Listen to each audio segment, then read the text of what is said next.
বিপাশাদির মেয়ে জন্মদিনে এসে ফাইনালি আমরা খেতে বসে পড়েছি। এখন বাজে রাত 12টার বেশি বেজে গেছে হয়তো। ভাই আমার খাবার প্লেটে দেখ কি কি আছে। ওর খাবার কি কি মেনু আছে, মেনু কার্ডটা একটু জুম করে দেখাও। পুরো ইউনিক, মানে খাবারের ফটোর সাথে লেখা রয়েছে কি কি মেনু, মানে এত সুন্দর লাগছে। আর দেবস্মিতা, বিপাশাদির বড় মেয়ের নাম হচ্ছে দেবস্মিতা, যেটা আমরা তো সোনাই বলেই চিনি, আমরা চিনি।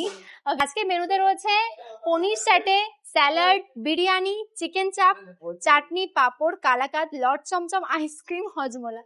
মানে পুরো স্ট্যান্ডার্ড মেনু, যেমন ড্রেস আপ তেমন হচ্ছে আর ডেকোরেশন। একবার দেখো এই জায়গাটায়, ও মানে এত ভালো সময় আমরা এসেছি, এখানে দেখো এত সুন্দর, মানে কেউ নেই, ফাঁকা।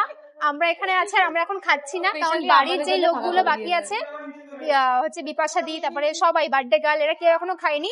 ওদের জন্য আমরা অপেক্ষা করছি, একসঙ্গে আসলে একসঙ্গে খেতে বসবো। ওয়েট করার পরে এই যে অবশেষে সবাই এসছে। সুমি, এই যে তোমাদের জন্য আমরা বসে আছি শুধু প্লেট নিয়ে। তোমাদের জন্য বসে আছি, কোনো ব্যাপার না, বুঝতে পেরেছি সবাই যাচ্ছে বলে। টাটা হচ্ছে, টাটা। তাহলে কোথায় বসবে? বার্থডে গার্ল কোথায় বসবে? কে কে বাকি আছে? কে কে? नहीं नहीं, हम लोग है ना सब, आ जाओ।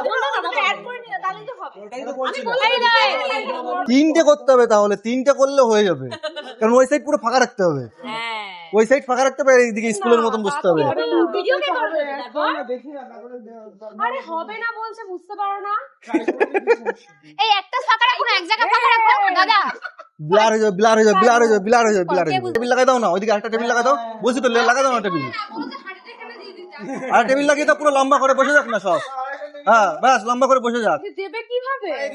বুদ্ধি থাকলে কেউ ঘর জামাই থাকে, একদিকে বসবি সবাই।